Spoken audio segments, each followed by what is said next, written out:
What's up, guys? How's it going? All right. Got some Omnath action for you here. I'm a little despondent, to be honest with you. I had 2 games that I was intending to record, and I actually got 5 minutes into the recording of the first game before the replay failed to work, which was doubly frustrating because after I played the game, I went back and actually checked the replay, and it cooperated, and so I wrote it down as one that I was going to record because it was absolutely awesome. It was a game using Omnath against a guy playing... he was playing Toshiro Umezawa, which was the mono-black 3-mana guy with Bushido. And I double mulligan against him and have to keep a hand with just a Forest and a Utopia Sprawl. I have nothing but a Scrib Ranger and an Umezawa's Jitte. At the beginning of the game, he blows up my Scrib Ranger with a Snuff Out when I try to equip it with a Jitte, which time walks me. He gets Cabal Coffers into play and uses Solemn Simulacrum to get even more mana, and I'm totally screwed at that point. He plays Puppeteer Click and starts recurring a Yavimaya Elder from my graveyard, which is nightmarish, and he's building up more and more mana, and he's still got tons of cards in his hand, I think 5 or 6 cards. I have 4 land in play finally, and I draw Mana Crypt. Actually, I think I only have 3 land. 3 land, or maybe even just 2 plus the Enchanted Land, but I draw Mana Crypt, and with the 6 mana, I'm able to play a Mindslaver, basically just a Hail Mary Mindslaver. I play it, goes back to his turn, he bashes me down to about 11, and I use the Mindslaver on him, and his hand is a bunch of fair number of lands, a few instants that kill creatures, and a Yawgmoth's Will, and his mystery card that he's about to draw, and his top deck is Hatred under the Mindslaver. So I basically just have him hatred his own guy for his entire life total and kill him with mono green the turn before he was going to kill me, which I thought would have made an awesome video. And unfortunately, the replay only works for the first 4 turns, and we don't get to see it. But this game's pretty cool too, and is a bit of a consolation prize. So I'm up against Krenko Mob Boss, which can prove to be extremely problematic for mono green, mainly because you have so few ways to actually kill his commander, and if he gets a fast draw with artifact mana, he can be pumping out those little goblins before he can really do anything. So looking at my opening hand, I am going first here, and I have a hand that's very serviceable and would probably be a keeper against a fair number of decks. But against Krenko, I have no ability to outrun what he does here, given the fact that the first play I'm going to be making likely is a Kodama's Reach on turn 3. And even if I do have Omnath, unless I draw into something impactful, one of my big guys, I'm not going to really be doing anything but just playing more mana. And I determined that as good as this hand is in terms of stability, it doesn't have enough potential. And I have to throw it back for a random 6, which yields this. And, yeah, not too useful at all. It's basically just a Wooded Foothills and a bunch of uncastable crap. So that's going to turn into a 5-card hand. No-brainer. And I get Ugin the Spirit Dragon. Very, very powerful potential card against Krenko, because you can just zero it to kill off all of their tokens. And also it has the ability to Lightning Bolt Krenko. And given the fact that it does cost 8, but Omnath can make a lot of mana here. And I've got Regrowth plus the Lotus. And that's one of the things I really love about Omnath, is that it doesn't really depend on anything but a few turns to rev up.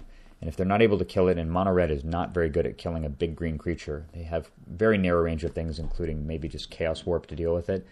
Once Omnath gets large, I can keep it in play and just use it as a mana battery. Get Ugin out and hopefully stabilize by sweeping away all of his tokens and then bolting away his commander. So I'm going to keep that hand. And off the top, I get a Green Sun Zenith, which is really nice. So, of course, I'm not going to be fetching. I wouldn't do that anyway, just because I want to increase the chances of drawing lands. So I just play a Forest here. Plays a Mountain.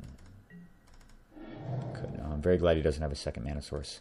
All right, so this is a tough call here. I'll give you a second here after I fetch.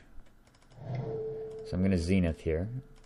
And for those people who are green aficionados, if you want to take a look at my range of things to get, there's a number of different choices here. Obviously, all the 1-mana dorks. Give you a couple seconds to look. Ultimately, I decide that I need to go for potential in the form of Derogatory Speaker. Even though this doesn't immediately make mana right away, neither does a Mana Elf, and I feel that the Derogatory Speaker has the most potential because I can level it up next turn. With the 2 mana, I can regrow my Windswept Heath, and that will get me to the Magical 5, which will enable the Lotus, which will enable Ugin. And that's a lot of contingencies, of course, against a red deck, but I don't really have a lot of choices, so I have to go that route. I'm just going to pass here. so important that I got to go first this game. His next turn he plays Curse of the Stalked Prey. I'm being stalked, and this thing is pretty cool actually in Krenko, because every time he hits me with those little goblins, they double in power. Or don't double in power, but they get bigger very quickly. You get overrun. Bit of a win more card, I think, but not too bad. Alright, really need another third land here. That would be phenomenal. I get a Genesis Wave. That's unlikely to ever be cast, I think. So I'm going to regrow my Windswept Heath and just play it. Goblin Recruiter. Alright. And he only gets one card off that. And so to me, this means that he basically has no land in hand. That's almost a certain reason why he would do that. Because he can get, I guess he could get War Chief and then next turn play the Ringleader for 4 mana and get a whole handful of goblins. But that's a very risky play if I do have any land destruction at all. So he only gets one guy. And that's very interesting though, especially coupled with his curse. So he's just done there. Go away. Go away. Thank you. Alright, definitely not fetching at the end of the turn. I really want to draw land. Look, it's back. Alright, Green Sun Zenith. So I'm going to make 2 mana here. Play the Lotus. So now the question is, what is the play here? Now, normally you'd think, okay, well, I've got Gilded Lotus. Clearly the play is to just play Omnath. And I've got 8 mana available next turn, provided he's not able to kill one of these, which enables Ugin. And I think about that for a bit, but he is going to play his Chief next turn, and he's going to smash in with both of those. They're both going to get counters, because I'm certainly not going to block Goblin Recruiter with a 1/1 Omnath. And that is going to become increasingly problematic for me. And I think about this for a little while, and I realize that there's actually another play here that not only gets Omnath into play, but gets more resources into play too. I'll give you a second to see if you can figure out what it is. Anybody, again, who's familiar with the deck? All right. So I'm going to cast Zenith for 2. So the obvious choice here would be getting something like Priest of Titania, which makes 2 mana as well, so I'd have 10 next turn to potentially Genesis Wave for a bunch. I also have the Wall of Roots to block one of his guys to keep him from getting counters, but actually the best play by far is this guy, Scrib Ranger, because I haven't played a land this turn, and I've got a thing that makes 2 mana. So actually casting the Zenith for Scrib Ranger makes the same mana back. It actually makes 3 mana. And more importantly, it makes mana on his turn as well, because I can activate Scrib Ranger on his turn as well as a clutch trick blocker, which he may not see. And he may just run his Goblin Warchief right into Omnath. So down comes Goblin Warchief. He thinks for a bit, and then he attacks with just this guy. And obviously he doesn't attack here because he thinks I could threaten a double block, but he doesn't realize I don't even need to double block. I've got a 3/3 on defense. So I return a force to my hand, tap that. Omnath blocks and kills this 1/1 for free. Very delicious, and I get to keep the mana. I would have done it anyway, even if he didn't attack. Mindslaver. Wow. Well, I was just speaking about that in the last game. About to matter in this one, too. I'm going to play a forest. That's just going to smash. I don't think he's blocking with his tutored goblin dude. God, look how much mana I make right here. It's just absolutely insane. 13-13 Omnath. Hits him for nearly half of his life total and more than half of his commander damage allotment. And then post-combat, I think about just playing Ugin the Spirit Dragon. That's certainly the safe play, is playing Ugin and bolting the Goblin Warchief. But I realized, you know what? Let's just swing for the fences. Let's just use Mindslaver. This actually feels like it's almost a play that can't fail. I guess there's a very narrow range of things he could do. He could have a Fire Blast here, I guess, potentially, to blow up Omnath before my turn begins, and I would lose the mana. But unlikely he's got Fire Blast. You don't normally see that in this kind of a deck. So I get to look at his hand. He's got Cage Sun, Furnace of Wrath. He's really all in on the beat you up with goblins plan, or beat you up with tokens plan, rather than just use the value of the commander. He's got Goblin Grenade, Goblin Warstrike, and Mob Justice. He top decks Forgotten Cave. Alright, first things first. Mob Justice to his own face. Goblin Grenade to his own face. Blowing his Goblin Warchief up. He goes down to 11 here. And if you look at it, basically there's nothing he could do, because no matter what he does, he's going to be tapped out completely when it comes back to my turn. I've still got 2 mana floating, so I'm going to replay the end of his turn. I'm going to make 2 more mana off my Draga Tree Speaker. That'll get Omnath back up to 5. I untap, play another forest.